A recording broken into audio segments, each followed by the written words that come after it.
আসসালামু আলাইকুম। প্রতি বছর অনেক স্টুডেন্ট দেশের বাইরে যায়, তার মধ্যে মালয়েশিয়াতে যাওয়ার যে সংখ্যা সেটা নিতান্তই কম নয়। ইজি ইমিগ্রেশন, লো টিউশন ফি, ক্রেডিট ট্রান্সফারের মতো অনেক সুবিধা থাকার কারণে অনেক স্টুডেন্ট মালয়েশিয়াতে যাচ্ছে। লাস্ট ভিডিওতে অর্থাৎ স্টাডি ইন মালয়েশিয়া নিয়ে করা প্রথম পার্টে আমি আলোচনা করেছি আপনার কেন মালয়েশিয়া যাওয়া উচিত বা মালয়েশিয়া যাওয়ার বেনিফিটসগুলো, কী কী রিকোয়ারমেন্টস আপনার লাগবে, রেজাল্ট, ডকুমেন্টস।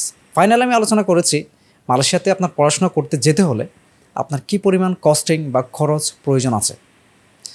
এই দ্বিতীয় পার্টে আমি কভার করব আপনি মালয়েশিয়াতে পার্ট টাইম জব করে আপনার যে টিউশন ফি বা লিভিং কস্ট আছে সেটা বেয়ার করতে পারবেন কিনা।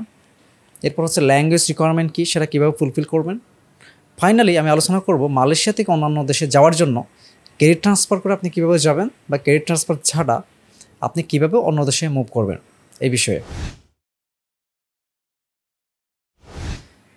মালয়েশিয়াতে আপনার পড়াশোনার জন্য পার ইয়ার কস্টিং আসে 2 থেকে 3 লাখ টাকা। এবার থাকা খাওয়ার জন্য এক বছরে আপনার 2.5 লক্ষ টাকা থেকে 3 লক্ষ টাকা পর্যন্ত আসতে পারে। সুতরাং মালয়েশিয়াতে আপনার এক বছরে পড়াশোনা পাশাপাশি থাকা খাওয়া আপনার 5 থেকে 7 লাখ টাকার মধ্যে আপনার আসতে পারে। তো এখন পার্ট টাইম জব করে আপনি কী পরিমাণ ইনকাম করতে পারবেন। আপনি যদি ব্যাচেলর স্টুডেন্ট হন তাহলে এটা আপনার 4 থেকে 5 লাখ টাকার মধ্যে আপনার হবে পার্ট টাইম জব করে বা ক্যাশ জব করে আপনি ইনকাম করতে পারেন। তাহলে মোরাললেস বলা যায় আপনি 70 থেকে 80% আপনার এক্সপেন্সের বেয়ার করতে পারবেন জব করে। এখানে আরেকটা বিষয় আছে, সেটা হচ্ছে আপনি যদি মাস্টার্সের স্টুডেন্ট হন তাহলে কিন্তু ক্লাসের প্রেশার বা অন্যান্য প্রেশার কম থাকার কারণে ফুল টাইম জব করার সুযোগ আছে। সেক্ষেত্রে আমি আমার এক্সপিরিয়েন্স থেকে ম্যাক্সিমাম স্টুডেন্ট তাদের লিভিং কস্ট এবং যে থাকা খাওয়ার কস্ট বা পড়াশোনার কস্ট সেটা তারা কভার করতে পারে। এখন আসি মালয়েশিয়াতে কী কী জব আপনার ফ্যাসিলিটি আছে। আপনি রেস্টুরেন্টে বা হোটেলে জব করতে পারেন। আপনার যদি ড্রাইভিং লাইসেন্স থাকে তাহলে রাইড শেয়ারিং বিজনেস করতে পারেন বা ফুড ডেলিভারি করতে পারেন। এছাড়াও আপনার যদি স্কিল থাকে আপনি বিভিন্ন ধরনের অফিসে আপনি জব নিতে পারেন। যদি এক কথায় আনসার দিতে হয় তাহলে ম্যান্ডেটরি না। এখানে 2টা কেস আছে, আপনাকে অবশ্যই এই বিষয়টা জানতে হবে। সেটা হচ্ছে ব্যাচেলর, ফাউন্ডেশন, ডিপ্লোমা, এই 3টার ক্ষেত্রে এক ধরনের কেস। যদি মাস্টার্স বা পিএইচডি করতে যান সেক্ষেত্রে আরেকটা কেস। আপনি যদি মাস্টার্স বা পিএইচডি করতে যান তাহলে আইএলটিএস ছাড়া এমওআই দিয়ে ডিরেক্ট অ্যাডমিশন নিতে পারবেন। কিন্তু যদি আপনি ফাউন্ডেশন, ব্যাচেলর বা ডিপ্লোমা করতে যান সেক্ষেত্রে কিন্তু আপনি ডিরেক্ট কোর্সে অ্যাডমিশন নিতে পারবেন না। এখান থেকে আপনি প্রসেস করে মালয়েশিয়াতে যেতে পারবেন, কিন্তু ইউনিভার্সিটিতে ফাইনালি রেজিস্ট্রেশনের সময় আপনাকে ইংলিশ টেস্ট সার্টিফিকেট প্রোভাইড করতে হবে। সেটি হইতে পারে আইএলটিএস, অথবা আপনি ইউনিভার্সিটির যে ইংলিশ প্রোগ্রাম আছে সেখানে অ্যাডমিশন নিতে পারেন, অথবা ওখানে গিয়ে আপনি ল্যাঙ্গুয়েজ স্কিল থেকে শুরু করে অন্য যে কোনো ইংলিশ টেস্ট, আইএলটিএস হইতে হবে এ ধরনের কোনো বাধ্যকতা নেই। যে কোনো ইংলিশ টেস্ট আপনাকে প্রোভাইড করতে হবে ইউনিভার্সিটি যেগুলো অ্যাকসেপ্ট করে। সো মালয়েশিয়াতে আমি যদি সংক্ষেপে বলি, আইএলটিএস বা ইংলিশ টেস্ট অবশ্যই প্রয়োজন আছে। মাস্টার বা পিএইচডির ক্ষেত্রে আপনি এমওআই দিয়ে যেতে পারবেন। The answer is yes. এখানে 2টা কেস আছে। যে বিষয়টা আপনাকে অবশ্যই বুঝতে হবে সেটা হচ্ছে এটা ক্রেডিট ট্রান্সফার করে যাওয়ার সিস্টেম, আর একটা হচ্ছে ক্রেডিট ট্রান্সফারের বাইরে আপনি জাস্ট জেনারেল নর্মাল স্টুডেন্ট এরপরে অ্যাপ্লিকেশন করে যাবেন। শুরুতে আসি ক্রেডিট ট্রান্সফারের বিষয়টা।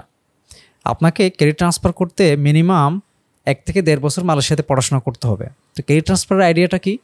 সেটা হচ্ছে আপনি মালয়েশিয়াতে 1 থেকে 1.5 বছরের মধ্যে ধরেন কিছু ক্রেডিট শেষ করছেন, লাইক 120 ক্রেডিটের মধ্যে 30 থেকে 40 ক্রেডিট শেষ করলেন, বাকি আরও 60-70 ক্রেডিট আপনার রয়ে গেছে বা 80 ক্রেডিট রয়ে গেছে। আপনি ইউনিভার্সিটিকে অ্যাপ্লাই করবেন এবং বলবেন যে আমি এই ক্রেডিটগুলো শেষ করেছি, বাকি ক্রেডিটগুলো আমি আপনার ইউনিভার্সিটিতে করতে চাই। তখন ইউনিভার্সিটি তারা জাস্টিফিকেশন করে প্রফেসর একটা রিপোর্ট দিবে যে আপনি এই ক্রেডিটগুলো শেষ করেছেন, যেটা আমাদের সাথে মিল আছে, যে আরও 80 ক্রেডিট বা 90 ক্রেডিট আপনাকে এখানে এসে পড়তে হবে। এভাবে আপনাকে তারা অফার দিবে, দেন আপনি ভিসা প্রসেসিং করে যেতে পারবেন। এটা হচ্ছে ক্রেডিট ট্রান্সফারের বিষয়। এরপর আরেকটা ওয়ে আছে, সেটা হচ্ছে আপনি মালয়েশিয়াতে যাবেন পড়াশোনা করার জন্য। এগেইন 6 মাস পরে মালয়েশিয়াতে মিনিমাম 6 মান্থ স্টে করতে হয় অন্য দেশে মুভ করার জন্য। 6 মান্থ পরে আপনি আরেকটা দেশে অ্যাপ্লাই করলেন সেম প্রোগ্রামে বা অন্য কোনো প্রোগ্রামে। এরপর অফার লেটার নিয়ে ভিসা প্রসেস করে চলে গেলেন। এখানে ক্রেডিট ট্রান্সফার না করে আপনি শুরু থেকে স্টার্ট করলেন। এখন এই যে বিষয়টা, এটা কতটা সহজ বা কতটা কঠিন কম্পারেটিভলি এটা বলা যায় অনেক সহজ। বাংলাদেশ থেকে জার্মানি বা অন্যান্য দেশে মুভ করা যত কঠিন, ভিসা রিজেকশন যত বেশি আসে, রিকোয়ারমেন্ট যত বেশি থাকে, মালয়েশিয়া থেকে অত বেশি থাকে না। তার মানে বলা যায় যারা মালয়েশিয়াতে গিয়ে অন্য দেশে মুভ করতে চায় তারা অবশ্যই মুভ করতে পারে, এটা বলা যায় যে সহজ। আশা করি এই ভিডিওতে দেখে আপনারা মোটামুটি ডিসাইড করতে পারবেন মালয়েশিয়া আপনার যাওয়া উচিত হবে নাকি উচিত হবে না। এছাড়াও মালয়েশিয়ার সম্পর্কে ওভারঅল আপনাদের একটা আইডিয়া হয়েছে। আমরাও মালয়েশিয়া নিয়ে কাজ করি। আমরা মালয়েশিয়াতে ফ্রি ভিসা প্রসেসিং থেকে শুরু করে অ্যাডমিশন থেকে শুরু করে সকল সার্ভিস দিয়ে থাকি। আপনি যদি ফ্রি কাউন্সেলিং বা মালয়েশিয়া নিয়ে ফ্রি যদি আমাদের সার্ভিস নিতে চান তাহলে আমাদের সাথে যোগাযোগ করুন। আমাদের অফিসের ঠিকানা স্ক্রিনে দেওয়া থাকবে এবং লিঙ্কে আমাদের ওয়েবসাইটের অ্যাড্রেস দেওয়া থাকবে। ওখানে আপনি সাইন আপ করে আমাদের সাথে যোগাযোগ করুন। ইনশাল্লাহ আমরা সর্বোচ্চ হেল্প করব আপনাদের মালয়েশিয়াতে অ্যাডমিশনের ওভারঅল সব প্রসেসে এবং সব কিছুতে।